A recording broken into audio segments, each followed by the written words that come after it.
Welcome to our talk today on tips on improving your lung function. My name is Liatapo or Po Fisili. I have been here at Hoag for 22 years, and this last 10 years I've been a staff member at the Pulmonary Wellness Rehab team for the last 10 years. Today, the topic, as I said earlier, is tips on how to improve your lung function. So, as you can see, these are the objectives to help us meet that goal. What is the main function of the lung?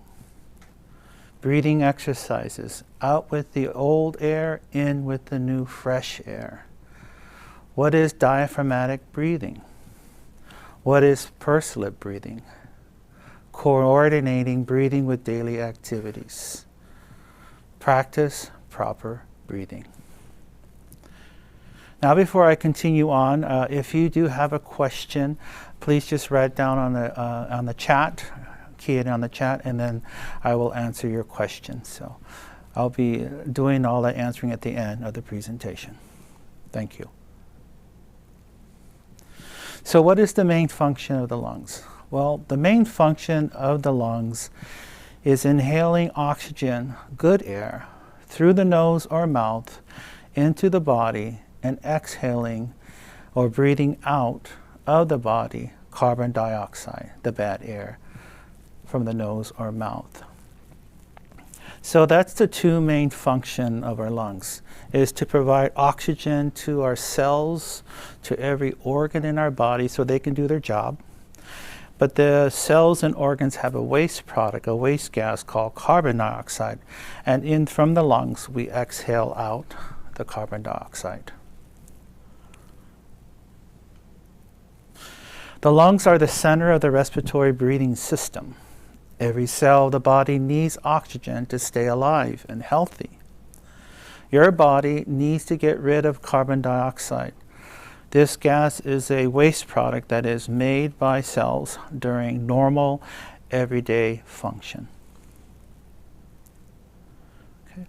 Two types of breathing I like to emphasize that will help improve your lung function. Again, number one, get a lot of oxygen to all the cells of your body, your muscles, etc., your blood cells, hair cells, and also get rid of the CO2 created. And these two types of breathing exercise we'll go over and practice together. First one is diaphragmatic breathing. The second, Purslip breathing. Okay. So when you look at this slide, you can see the diaphragm is the muscle right here. If I were to cough, I can feel them move it right there, and that's the most important muscle for breathing. It allows us to take in the air and also for us to exhale out the CO2. Okay. So as you can see, as a practice, you breathe into your nose and then you gently exhale and push out your belly.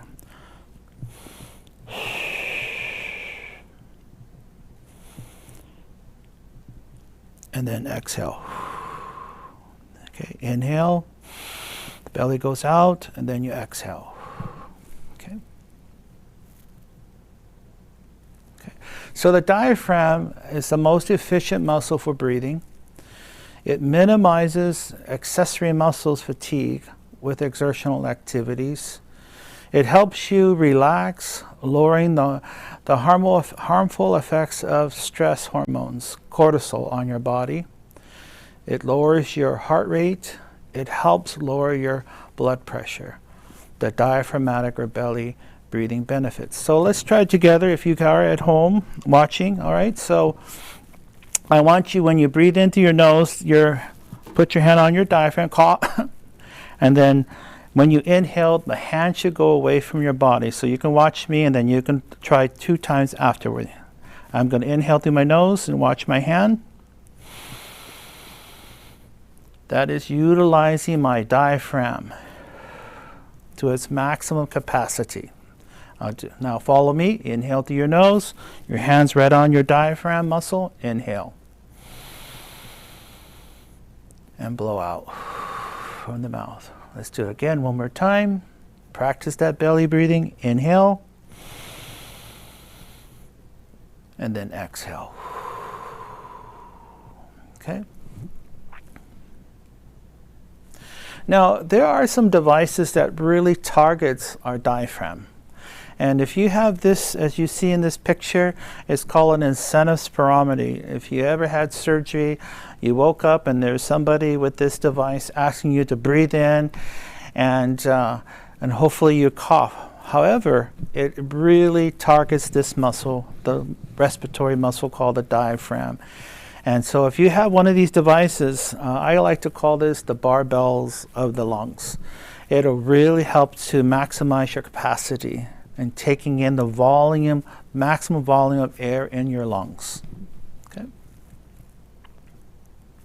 Now, if you don't have a diaphragm, incentive spirometer, you can sing.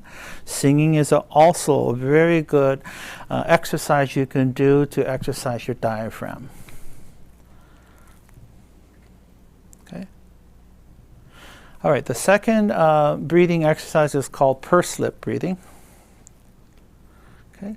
And so as you see this picture, you inhale slowly through your nose of 2 counts, and then purse your lips as if you were going to whistle, and you blow out. Okay. All right. So let's go ahead and give it a practice. Follow me. I'm going to inhale and hopefully use my diaphragm to its maximum capacity. And then I'm going to purse my lip and exhale the CO2. So let's try it together. I'll do one, and then you can follow me 2 times afterwards. I'm going to inhale through my nose using my diaphragm, maximum capacity. And then I'm going to exhale, pursing my lip, blow out the CO2.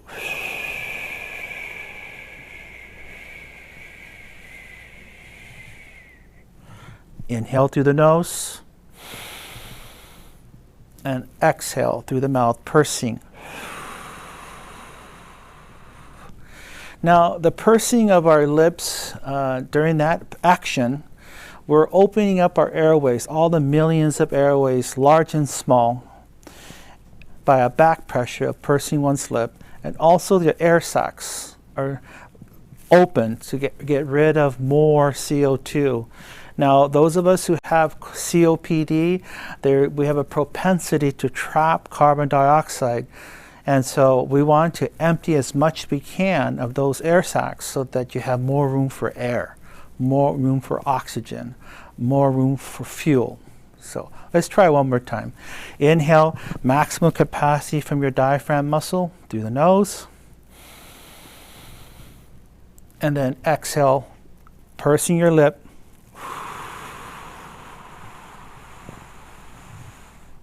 Getting rid of the CO2. That's a good job, guys. Okay. So the benefits of purslip breathing, as you can read, it releases trapped air in the lungs, especially those of us who are struggling with COPD, chronic obstructive pulmonary disease. You have a propensity to trap that CO2. By doing this technique, you get rid of the CO2, room for more air. It helps keeps the airways open longer and eases breathing. Prolongs exhalation to slow the breathing rate or slow down your breathing if you're shorter breath. Improves breathing patterns by moving old air out of the lungs and allow new air to enter. Relieves shortness of breath. Promotes relaxation. Benefits of purslip breathing.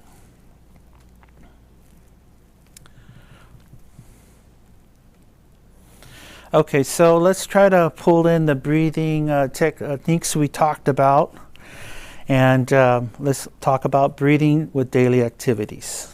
And this too improves your lung function. So when do we inhale? So inhaling should be done when extending the trunk away from the trunk. This is the center. Lifting the arms up.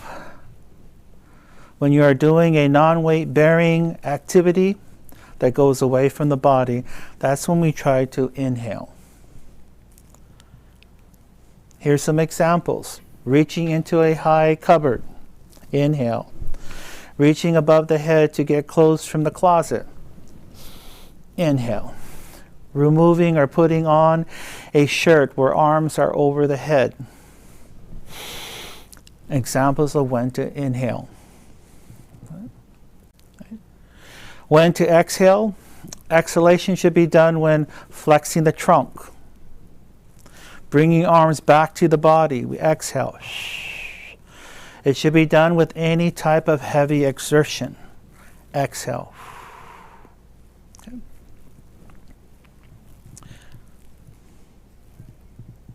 So with exertion and exhaling, let me kind of give you some examples. Okay. All right. I have these bands. Okay. And if I were to use this at home and exercise, okay, we'll incorporate inhaling and exhaling, okay? So I'm going to do some bicep curls with this band, okay? So right now there is no exertion. I'm just going to inhale first, get my body full of oxygen in through my nose, use my diaphragm. And now I'm going to exhale and curl up. Okay, bring it back down. Inhale, exhale. Okay. Inhale, exhale. Another example, if I were to work my back muscles using my bands at home, you're going to inhale first, exhale.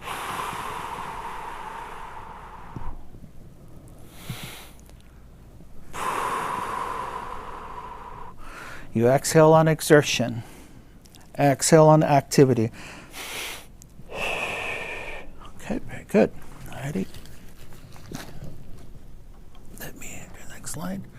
So examples of when to exhale: putting on socks, shoes or pants, leaning forward to make the bed, bending over as to reach into the oven, coming up from a lying down position to a sitting position.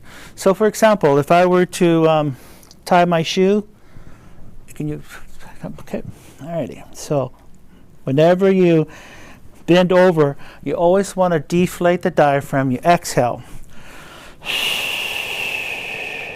And when you're down here, keep breathing. Don't hold your breath. Inhale, exhale, and do all your tying of your shoe. Inhale, exhale. Inhale, exhale. Okay. And then when you're done, inhale on the way up. So that's very, very helpful, because I know a lot of people start telling me in the past, oh, I see stars when I have to bend down and tie my shoe. But that's the trick. Deflate your diaphragm. Exhale as you go down. Now if I were to pick something from the ground, same thing.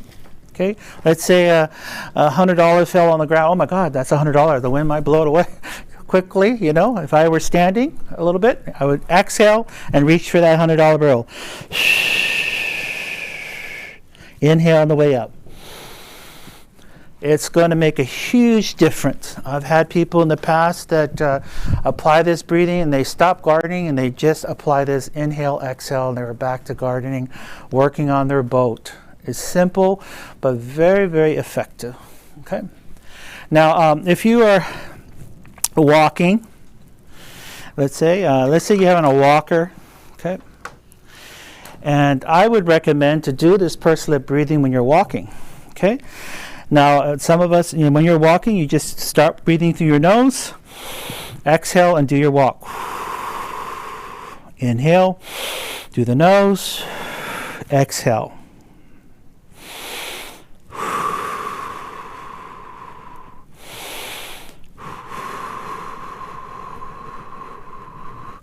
That is going to help you breathe so much better. You're going to have so much energy. You're able to walk a little further so much better in that way. So another tip that I share with my group is whenever you stand up from a chair, you want to exhale. So I'll demonstrate. Maybe you can follow me with me at home. You have a chair, and if you can, what you want to do is inhale first, exhale from the chair. Okay, and then back down. And sometimes you can do this as exercise. I just did it with my class. We did like 5 of these. It works your large muscles and your hips and thighs by just doing this. Always exhale on an activity. We're going to stand up, so we're going to exhale. Inhale, exhale, and come up. And back down. Okay. So if you can remember and practice the Purslip breathing, it will really make a difference in the improvement of your lung function, providing the oxygen to all the cells and get rid of all the CO2. So practice those 2 breathing, diaphragmatic, and blow out your candle. Get a lot of oxygen into your body, right? And if there's any questions, I have time for Q&A. Do we have any questions? Okay. All right, okay.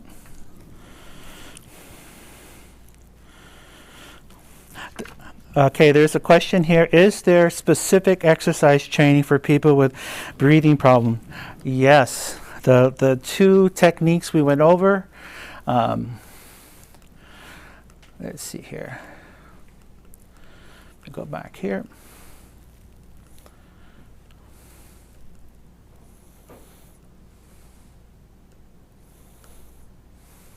Okay. So the 2 types of breathing that's on your screen, the diaphragmatic breathing and the Purslip breathing. That is what I teach in my pulmonary rehab. I've been teaching it for 10 years. I just had a group graduated today after 5 weeks with us. And some of their comments, one said, I have more confidence because I could not go shopping. I was so short of breath, so I never went out to go shopping. But he had been practicing these 2 types of breathing, exercising, and now he said, I have no worries. I can go and shop for my own groceries. Others had shared, you know what, I use the Purslip breathing and all this breathing, I can clean my house, but before that, I would start and I had to sit down. So those are some examples of utilizing these 2 types of breathing exercise really will help with breathing. And I've seen I see up to about 50 to 60 a year, and all of them come back saying that it had made a difference using these breathing techniques. Okay. All right. Next question. What are some physical exercises that help improve breathing? Well, exercise. If you can do some aerobic exercise where your heart rate goes up, your respiration rate goes up, maybe get a little perspiration. Like, for example, if I were to do something of that nature, aerobic, I sit in my chair, I just march. 5 minutes, non-stop. Over time, each 30 seconds, a minute, my heart rates go up because my body says, we need more oxygen. You're doing aerobic exercise. So that is a way how some exercise you can do. Now, walking is very helpful, but maybe in that walk, maybe you can go a minute or 2 with brisk walking, and then pull back and walk your normal walking, and then do another brisk. That interval will also help to improve your breathing. And so in our program, we have people who come to our gym, never been to a gym their whole life, and we get them started on a machine that can really get them starting to exercise and practice this breathing. By the time they are graduated, they are doing 30 minutes of aerobic exercise, and the other 30 minutes they're doing muscle exercise, upper and lower body. Okay. The other question is, why is it important for the belly to be out when breathing? Very good question. Let me what it is that we underutilize our diaphragm. What I mean, a lot of us tend to breathe up here in the chest. So watch my chest here. Now, if I use this muscle to its maximum capacity, you'll see the difference, I hope. Let me turn to my side, okay? I'm going to use my diaphragm to its maximum capacity. And then blow out. Do it again. So I hope you notice the volume difference. When I used my diaphragm to its maximum capacity, I was getting more fuel. You know, oxygen is a fuel for every cell, every organ. You know, sometimes I share to my patients that when you're short of breath, you know, the kidney says, okay, we're going to shut down for this 10-minute exercise, or the stomach. No, they all need oxygen at the same time as we exercise. But if there's more fuel, then all parties will be much more happy to do their job. Okay? So, if you use your diaphragm to its maximum capacity, get the maximum fuel while you're exercising, it makes a difference. Okay. I hope I answered that question. All right, the other question here, are there consequences of poor breathing habits? There is. You're going to be have episodes where you're going to be so short of breath that you might lead to panic. So if you remember to do your Purslip breathing, it will help to deregulate that fast breathing, because what we normally do when we are so short of breath and we're so frightened, we end up breath stacking, kind of what they say. We get up to a point where we can't even get a deep breath because it's just one breath and you have an exhale. So it can cause panic for some. So I train the Purslip breathing the first day I have anyone that comes to the program so that they can begin to work on it and practice after 5 weeks. And I joke with them, the first week is a high school diploma, but when you finish with me a 5th week, you all have a PhD on Purslip breathing. Yeah, and they do at the end. Are there any more questions? We're done? Okay. All right, so let me go back here. Go back to the very last slide. Just remember to practice it. Practice this Purslip breathing, this diaphragmatic breathing when you're watching TV. You know, when you're not on an episode of shortness of breath, because when it happens, you know what to do. And thank you for your time.